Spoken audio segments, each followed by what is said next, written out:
resolve something because I can just will something into happening. That doesn't seem right to me. In a fucked up way, I can actually relate to that quite a lot. But, for me, I've always had my fists. And man, is it way easier to solve problems when you're beating the shit out of somebody.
I got hands to you. That was awesome. That was awesome, and I want to know how to do that.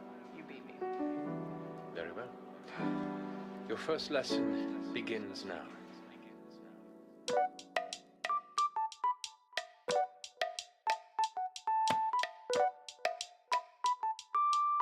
Now, depending on what you wish to learn, there are different places where you can pull the information from the body.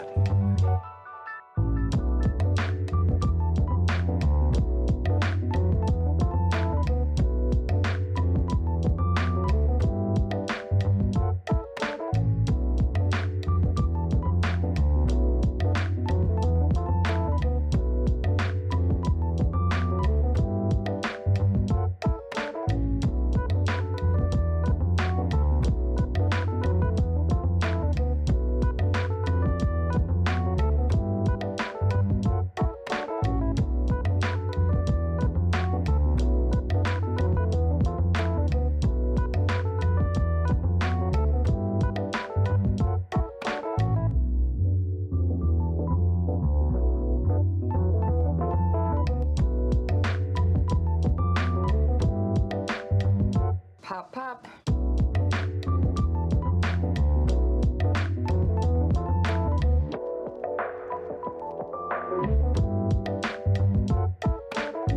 Find wherever corruption is, root it out, and let the system do its job. If the system isn't doing its job, destroy the system.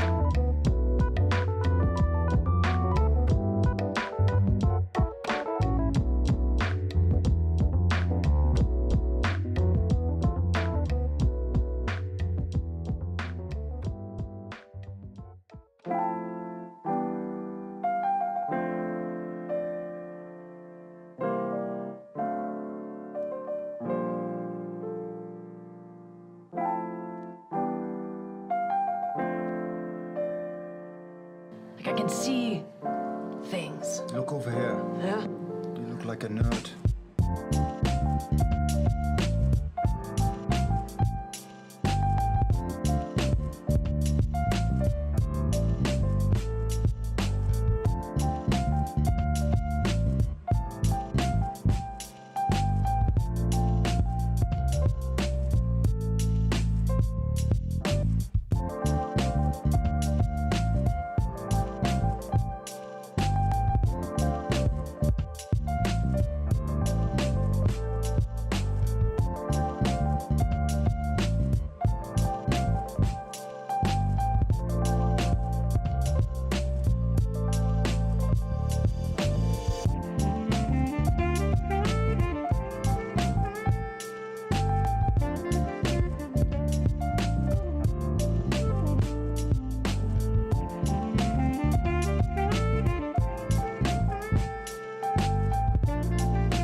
Well, good morning.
Hey, good morning, Danny. How we doing?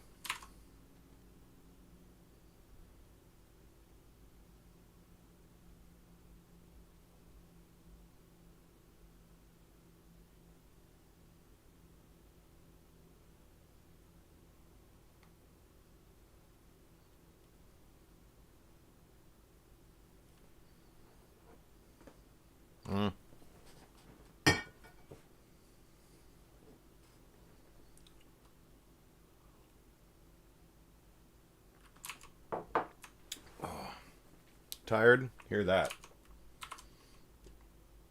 Oh, God. Moving day. I hope it goes well, and also you have my sympathies.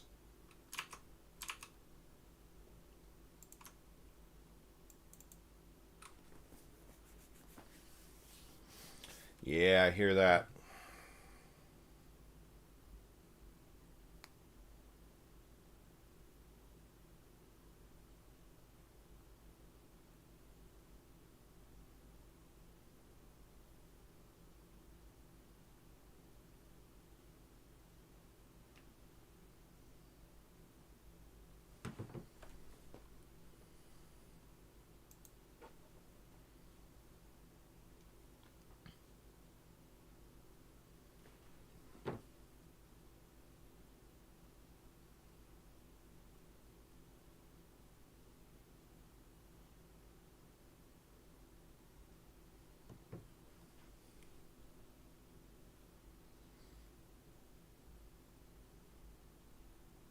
Oh, that's right.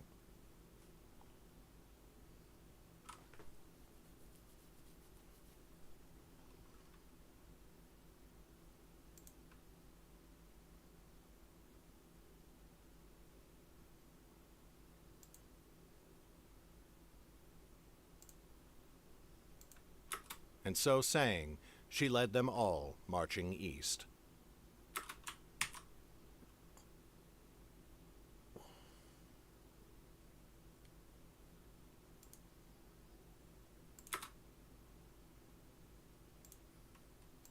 And so saying, she led them all marching east.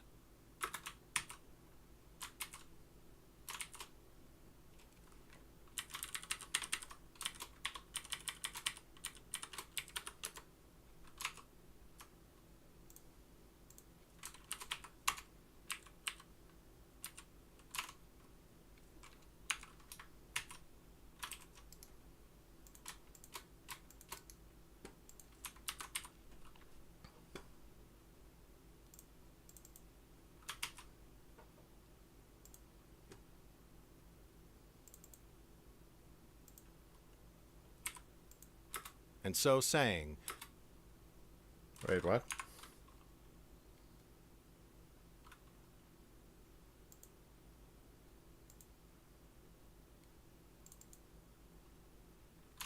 Oh no, are you kidding me? Ugh.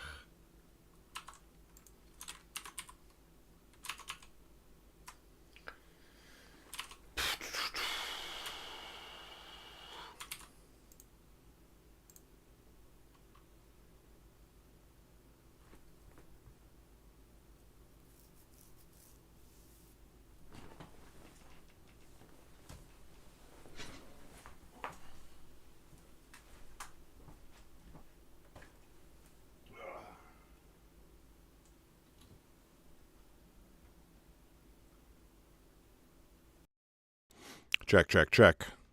Okay. Check.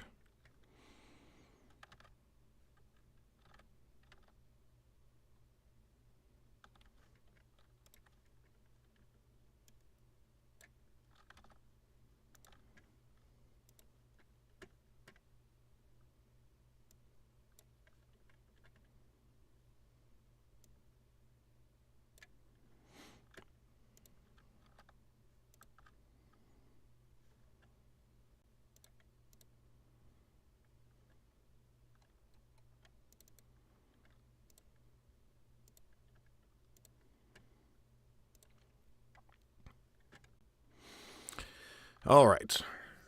Gonna go cut myself up some apples. Be right back.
we go.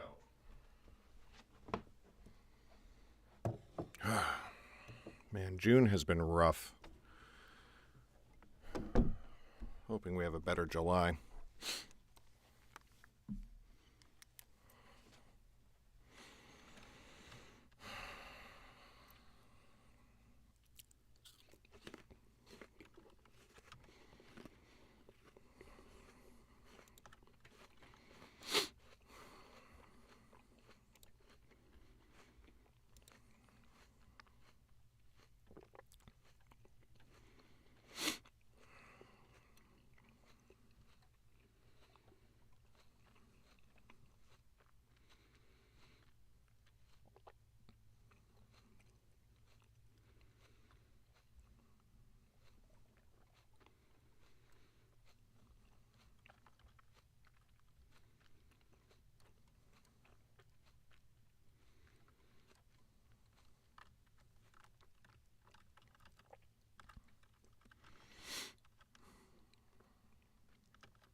Okay, Lifemage Dawning, recording day 3. Starting as always with 30 seconds of silence, beginning now.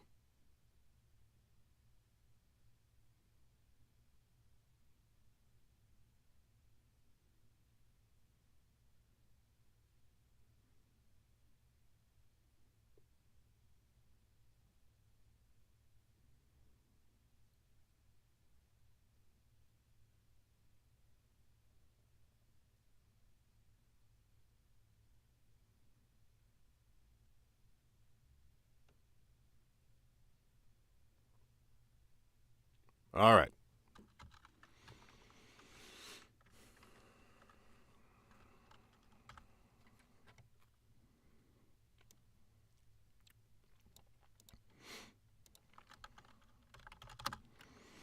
Hey, this is where the yearning begins in earnest.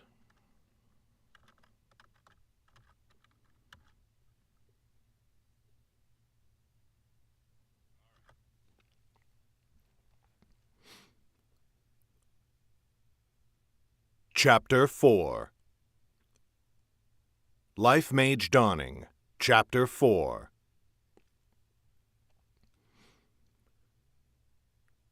With Oris's guidance, the party made good time that day. She was gratified to see that Sylvan could keep a swift pace without a word of complaint. Ombi and Kara were no slouches on the march either. In fact, Flip set the speed of the party, for he begged a rest often, and when he walked he always trailed at the end of the group, so that sometimes they had to slow to accommodate him. When they stopped for the midday meal, the lovers sat with Sylvan. Flip eyed the three of them. Oris could tell when he was brewing a scheme, and she only hoped he would not do anything too foolish. After they finished eating, Oris helped the lovers stand. She sent them walking with Flip while she stayed behind to hide the signs of their meal. But Sylvan remained sitting, looking up at her expectantly. "Would you get up, please?"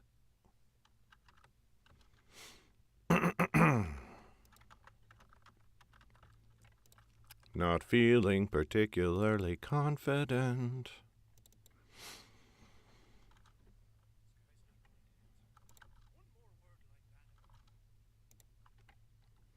Would you get up, please?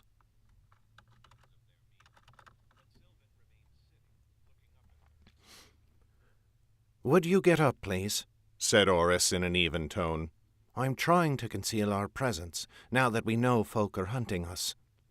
Sylvan smirked. Rather than answer, she looked past Oris at Flip's retreating back. I see why you two are friends. Never lovers, were you? With Flip? Said Oris, aghast. Not on your life. I know better than...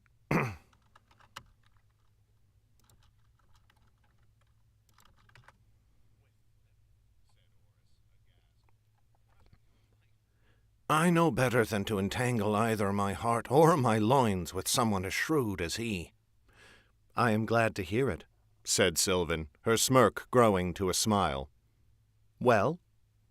Oris blinked. Well, what? Sylvan raised her arms.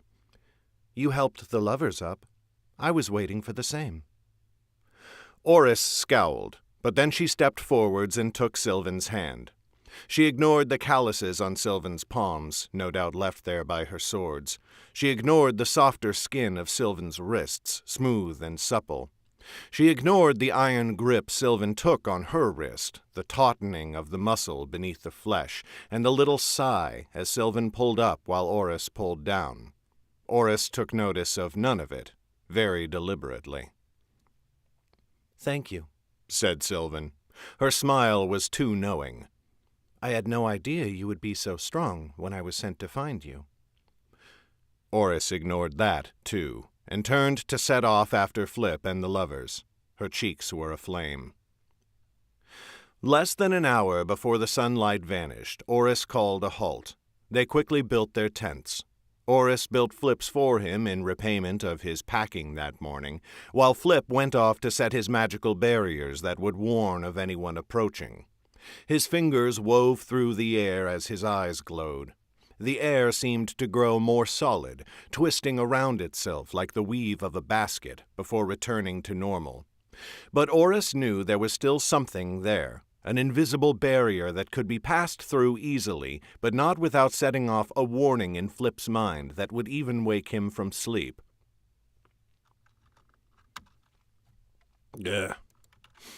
Hey, what's up, Novelith? Also, Danny, I know you already know the answer to that question, but no, Oris totally ignored it. She ignored it. She ignored it. See, here's the thing. The opposite of ignore is not notice. You can't ignore something unless you've noticed it. Unless you've noticed it a lot.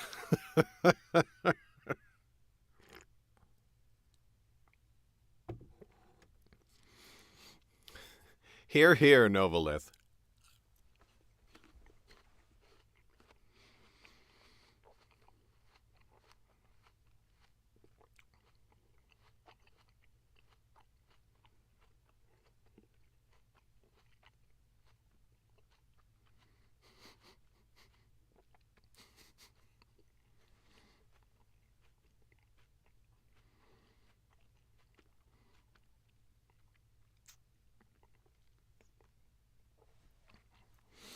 Let her cope, Danny. Let her cope.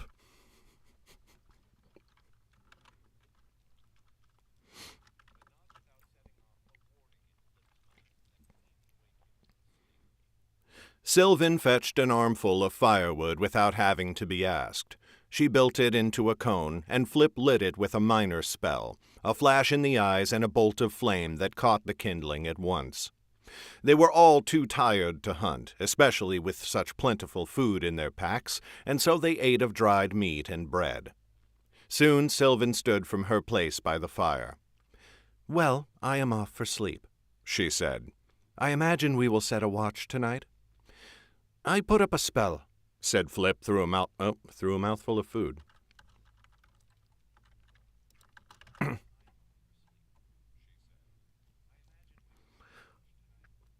"I put up a spell," said Flip through a mouthful of food. "No one's getting close without my knowing." "They got past your barrier this morning," said Oris. "We should set a watch." Sylvan nodded. "Arrange it however you wish. Just wake me for my turn, one of you." Then she turned to the lovers. "If you two would join me?" Quickly, Kara and Ombi finished their food and rose to go to her tent. "A moment," said Flip, raising a finger to halt them. "We have entered into a deal with you, but I have another separate proposal." Sylvan frowned. "What is it?" Flip grinned at her. "The greater part of our enjoyment of this journey was our companionship, but you've taken that away. I wish to win it back. I'd like to duel you for them." For a moment, Oris could only stare at him in shock. "Flip!" she barked. "What are you doing?"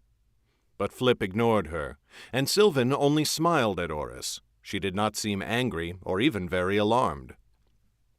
"It is quite all right. This is interesting."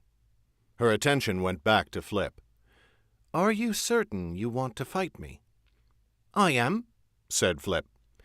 And if I beat you, you'll release the lovers back into our service. And you'll continue to pay them the same rate you've already offered. You've certainly got the coin for it. The lovers looked at each other with wide eyes. Sylvan smiled, and her nostrils flared slightly. I do, at that. But you seem to have much to gain here, and I have little. What do I get if I win? Of course, if you win, you get to keep the lovers, said Flip with a grin. Sylvan laughed, that same bark of harsh, unfamiliar delight. You wager that which you do not possess. As it stands, I already have both the lovers. Flip shrugged. Then make a proposal. Sylvan's teeth flashed. Here it is, then. If I win, you return the payment I already offered. This first job is free. Oris reached up and gripped her hair as if she would pull it out. Surely Flip was not foolish enough to risk so much gold on such a bet. But Flip only grinned wider and said, Agreed. He does not speak for my share, shouted Oris. Flip shook his head. Fine, you may keep your half, coward. And then he sent a wave of flame rushing towards Sylvan. Oris cried out, but Sylvan was no longer there. She had darted away from the roasting flames. Flip extinguished his fires before they lit the trees, but Sylvan did not press an attack. She wore a savage grin. We did not discuss terms, she said. I assume neither of us are allowed to kill or maim the other. Why would I want you dead? Said Flip. And you could not lop my arms off if you tried. Sylvan brushed a lock of hair behind her ear. Why would I want your hands? The lovers say they are weaker than mine. That... I love these fucking nerds.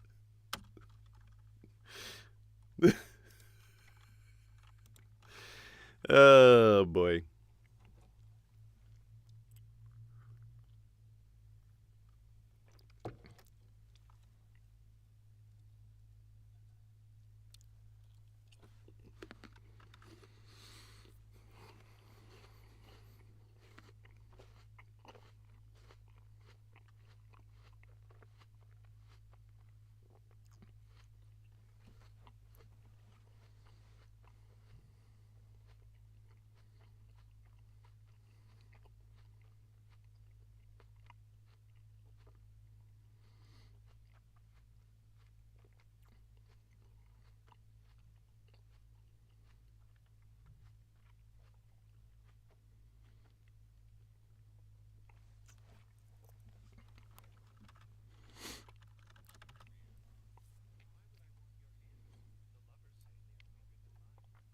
That drew a laugh from Flip.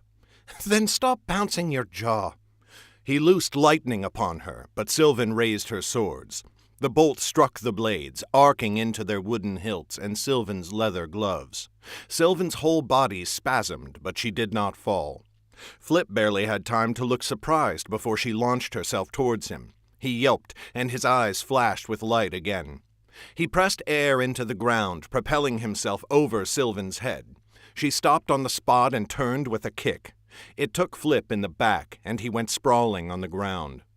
Sylvan darted for him at once. Flip saw her coming and lashed out with a narrow gust of air. It caught Sylvan's ankle, and she went tumbling. Her swords skittered away.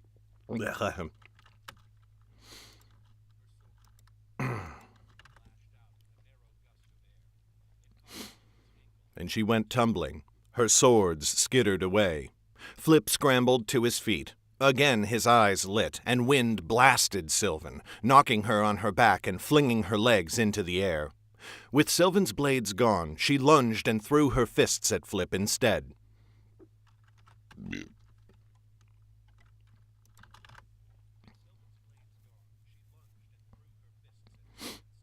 He dodged and struck her glancing blows with wind, yet still she pressed towards him.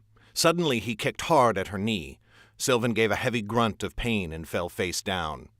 Flip dove on top of her, driving an elbow between her shoulder blades. He raised a handful of lightning to press into her body.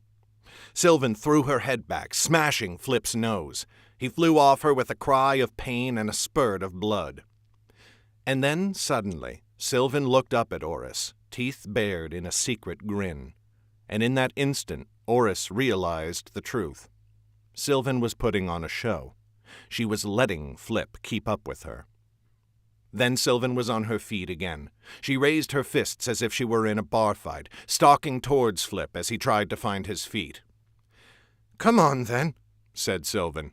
Her words were slurred as though she was punch-drunk, but now Oris could hear the affect Sylvan was adding. "No swords for me, and no magic for you. Have you got the guts for it, wizardling?" Flip's nose was a bloody mess, but he only grinned, teeth stained with red, and raised his own fists to meet hers. He ducked her first clumsy swing and planted a fist in her gut. All of the breath seemed to leave the football.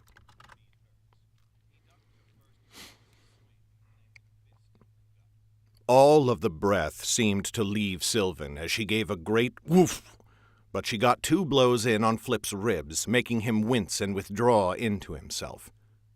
There was a moment. Oris only saw it because she was looking for it. Sylvan had a clear shot at Flip's jaw. She did not take it. Her fist clenched, but it did not fly. Then Flip struck her with an uppercut that lifted her off the ground. Sylvan fell on her back, eyes rolling. Her hands scrabbled at the dirt beneath her, but she could find no purchase to lift herself up. Flip knelt and drew her up by the front of her leather jerkin, raising his fist. But he held it. "Had enough," he said, his voice thick with blood. Sylvan spat up at him. "Dark take you." Verschnie, here, Herdeberg.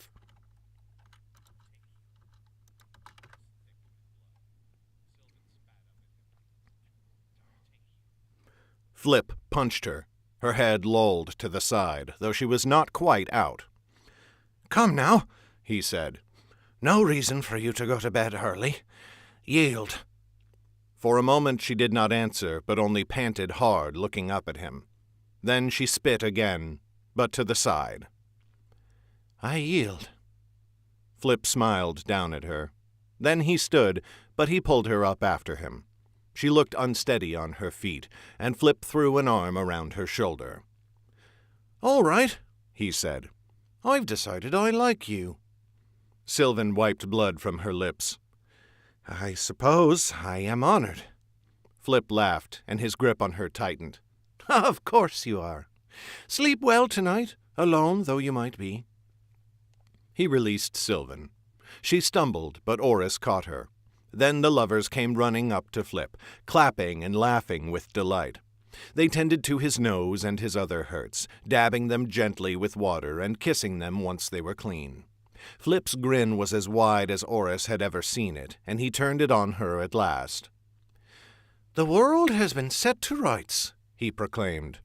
"Now we may take our comfort as conquerors. Have you a preference for companionship?" Oris shook her head. "I withheld my share from the wager. I'll also deny myself the reward, at least for one night. You've earned double, great fool though you might be. I'd better tend to our employer before she trips into the fire." She hoisted Sylvan up a bit to strengthen the point. Flip shrugged. "As you wish. I'll certainly not deny myself the gift." He kissed each lover on the cheek. "Come with me, my darlings. As I've heard it said recently, comfort is especially sweet after a fight." He led them off like a conquering general, and they all retreated within his tent. The instant they were out of sight, Sylvan's head stopped lolling, and she straightened. But she did not step away. Instead, she only smiled up into Oris's face. "Thank you for keeping my secret." Oris frowned.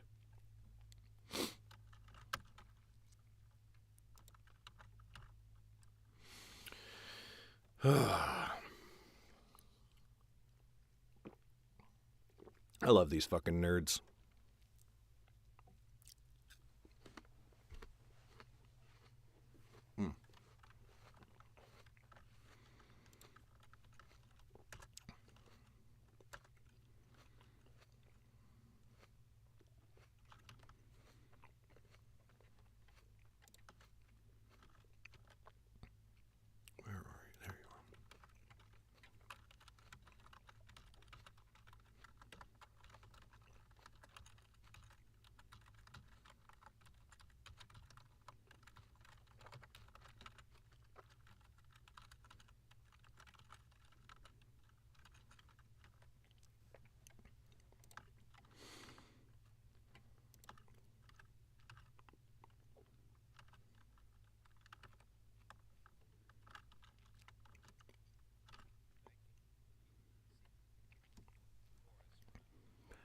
I do not mind holding my tongue for an employer when there is no harm in the lie, but if you ask me to keep anything else from him, you will be disappointed. Yet I did not ask you to do it, said Sylvan, her eyes too innocent. It was of your own accord. Oris turned from her. You can take the first watch. I'm going to bed. We wasted too much time this morning between the fight with Enfill and your dalliance afterwards. Be ready to march much earlier tomorrow. I certainly will, said Sylvan. But will you find sleep tonight, without your usual comfort to soothe you into slumber? Oris looked back at her, jaw clenched. I suppose I shall have to suffer through it, somehow. Sylvan licked some of the blood from her lips. As you wish. Good night, then. She sat with her back to both Oris and the fire, staring out into the darkness. Oris stood there, clenching and unclenching her fists, before she finally went for a restless night's sleep. They traveled in high spirits the next day, especially Flip. As they went, sometimes Flip or Kara would tell them a story or sing them a song. Excuse me.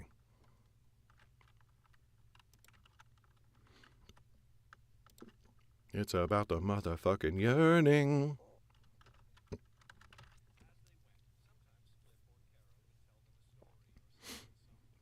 Kara did not have quite so fine a singing voice as Flip, but she knew more and better stories, and so it was equally pleasant to listen to either of them.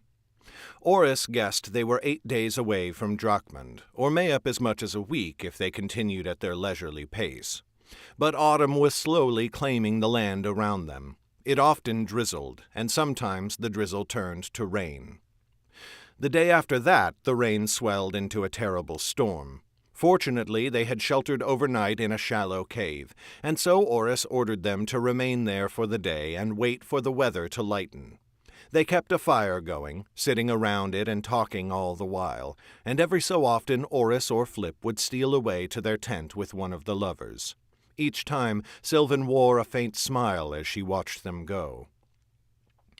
"So, Sylvan," said Flip near midday, "you know a great deal about us, and we're at a disadvantage. Tell us something of yourself.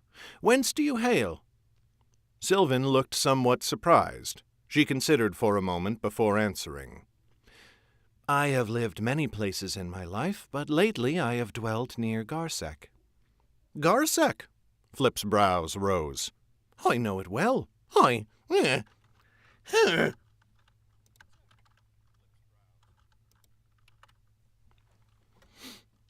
Crack of the voice.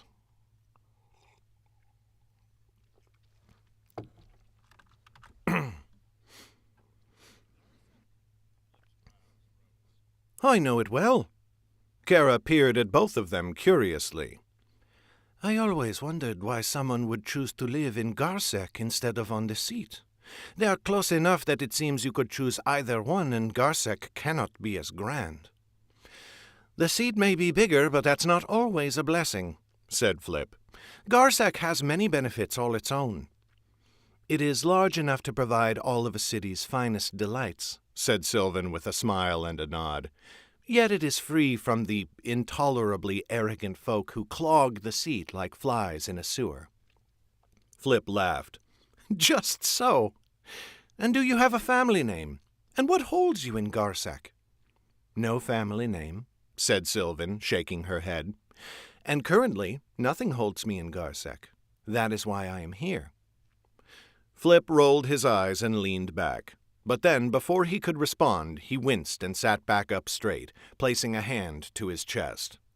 Oris's gaze sharpened. She scooted closer to him.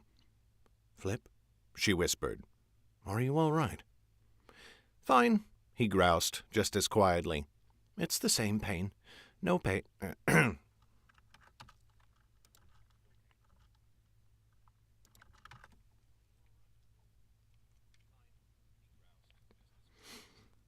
It's the same. No pain.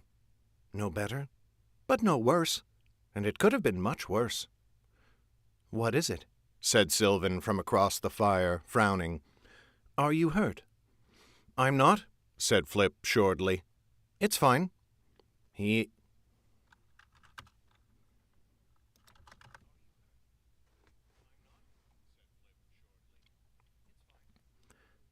is," said Ombi with an easygoing smile.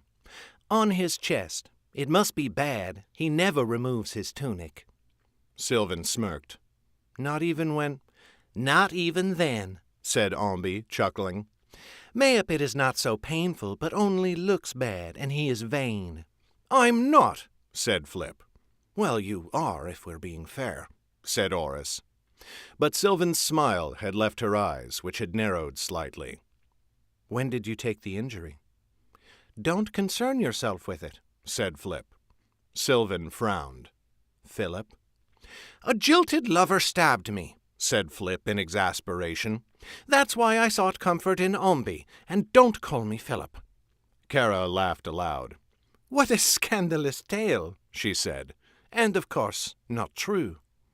Flip glared at her. "What makes you so sure?" Sylvan in...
Sylvan ignored all of this so completely that she might as well not have heard it.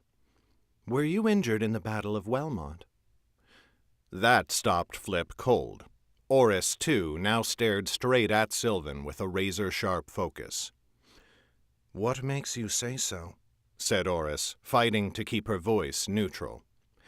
"Oh, just a guess," said Sylvan, tilting her head. "One hears many things." "What things?" said Flip. "You would know better than I," said Sylvan, smiling a little, but the lovers seemed put off by Flip's suddenly sour mood. As the day wound towards its close, they ran low on firewood. Oris and Sylvan went out to gather more. The weather was not so bad under the trees, and Sylvan threw back the hood of her oiled cloak, letting the weak daylight play through her hair. They pushed a little deeper between the trunks and began to pile dead branches to carry back to the others. Sometimes, as she worked, Oris would steal glances at Sylvan, but Sylvan did not seem to notice, until finally Oris spoke. "How's your lip?" Sylvan looked up at her in surprise. "My lip?" "After your tussle with Flip," said Oris, tossing her head back towards the camp. "It was bleeding." That drew a look of faint amusement. "It has healed well. Would you like to inspect it?" Oris bent towards her task again, cheeks flaming. "I was only asking." "And I am only answering." "I've been working on another question," Oris said slowly. "Why did you let Flip win?" Sylvan pursed her lips. "Why do you think?" Oris stopped and turned to her. "Just answer the question before Flip wonders what we're doing out here and comes looking for us." That drew a faint smile from Sylvan. "You do love to draw straight to the point.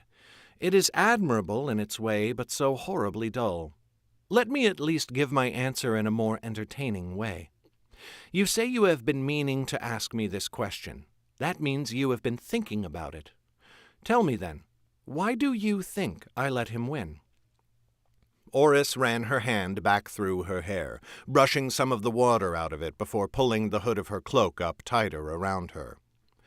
"If I knew the answer, I wouldn't be asking." And I will give you the answer, but not for free. Entertain me with a guess or two first. Fine, said Oris. I think you wanted to make him feel better after you took the lovers. A fair answer, said Sylvan, nodding slowly. But making him feel better, that is a what? Why would I do it? How does that help me? Oris frowned. You threw both of us off balance when you arrived, so you wanted to mollify him. You keep saying what I did, and you are correct, said Sylvan, but you do not guess at the reason, even though your question is why. So, why did I let him win? Oris chewed the inside of her cheek. Because you wanted him to trust you. No, not to trust you, because he doesn't, but to like you, I suppose. Yes, that's it. To like you. You knew you couldn't get him to trust you, not so quickly, but you could get him to like you well enough. And so he does now, said Sylvan, nodding. She had resumed gathering firewood, and now she dumped 3 more sticks on the pile. I want you both to like me. Oris folded her arms. And do you think I like you? Sylvan paused, looking over her shoulder at Oris and smiling slightly. You tell me. Oris could not help a chuckle as she stooped for another branch. You have the most infuriating way of answering questions. That is because I do not answer them at all, said Sylvan, her smile broadening. I only keep asking more questions until you discover the answer yourself. It is a trick I learned from my master. Oh, said Oris. Will we find him just as irritating? More so, said Sylvan with her harsh laugh.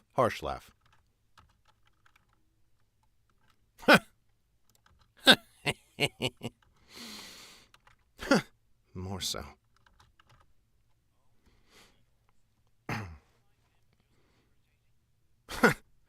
More so, said Sylvan with her harsh laugh. But he is the wisest person I know. I think you will like him when you meet him, though a long road may yet stretch between us. Her voice had turned suddenly sad. I owe him my life, But she shook her head and rolled her shoulders before stooping to reach for the wood. We have been gone too long. Flip really will come after us. Oris planted a foot on the pile of wood. She waited until Sylvan looked up and met her gaze. Why do you want us to like you?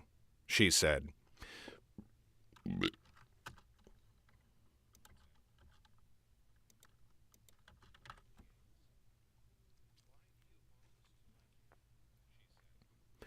We've already taken your coin. Isn't that enough? What aren't you telling me?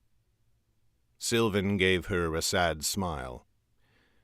Many things, Oris. But at least I am honest about it.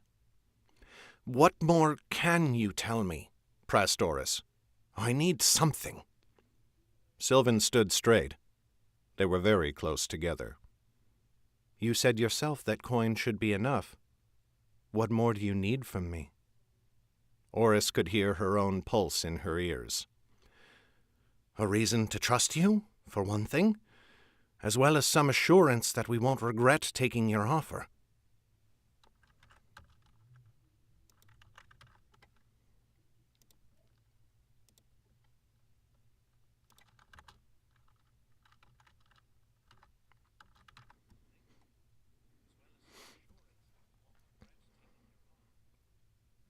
I cannot offer that, said Sylvan, shaking her head. Mayhap that can be your reason to trust me. You know I am hiding some truths, but I promise I will never lie to you. And so I cannot say you will be free from regret. If you come with me and meet my master, you will regret your choice many, many times. You will waver, and you may even break. But it is true, too, that you must come with me, for your sake and the sake of many others. If you do not, you will regret that even more. And your last thought before the enemy kills you will be a wish that you had come when I asked. Oris's heart was racing now. What kind of assurance is that? She asked. You paint a picture of 2 roads of darkness before me, and your only offer is that I'll regret yours a little less? I wish I had more, said Sylvan, shrugging. But I promised you no lies. No, said Oris. No, I won't do it. I won't be handed 2 awful choices and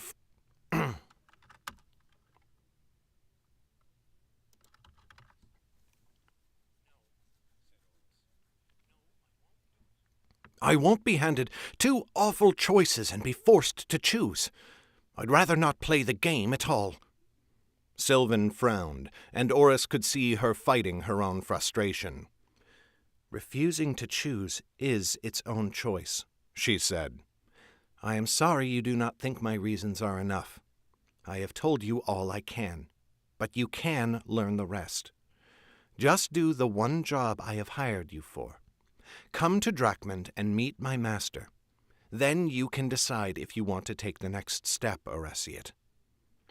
Gooseflesh rose all up Oris's arms and neck. If you want me to like you, you should stop using my full name. I hate it.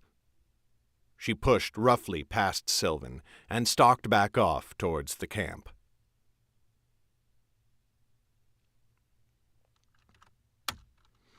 It's all about the motherfucking yearning.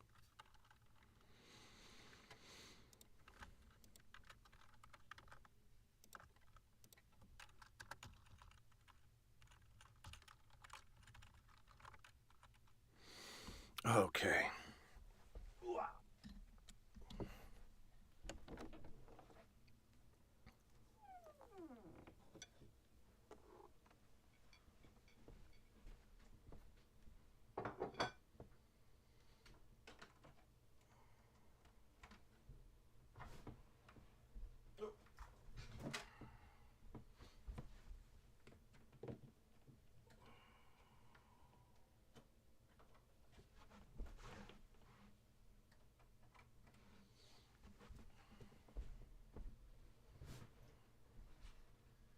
That's going to be it for me today.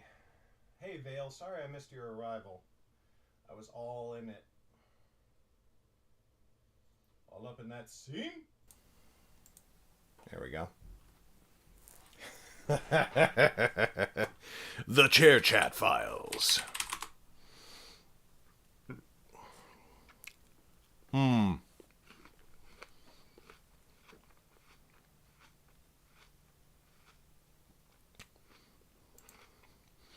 We're gonna raid Rame Music.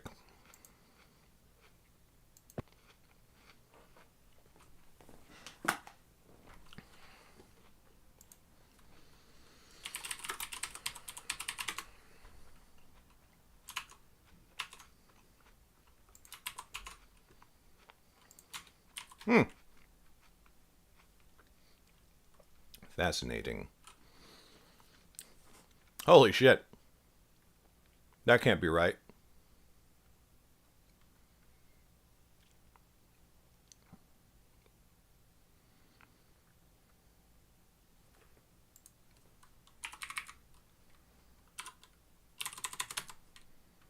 Okay, so we got about 16 hours left on this audiobook. Woof.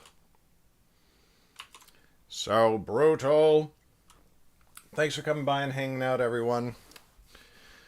I just want to keep... I want to have a much better July, okay? I'm going to get back on schedule. I'm going to stick to daily recording. We're going to get ahead of our targets, and it's going to be awesome. Can we all agree that we're going to leave June behind? Oh, say bye to stream. I'm kicking a raid over right now. Say bye. Your bye is jazz hands? Bye. Bye, chat. I'll see you next time.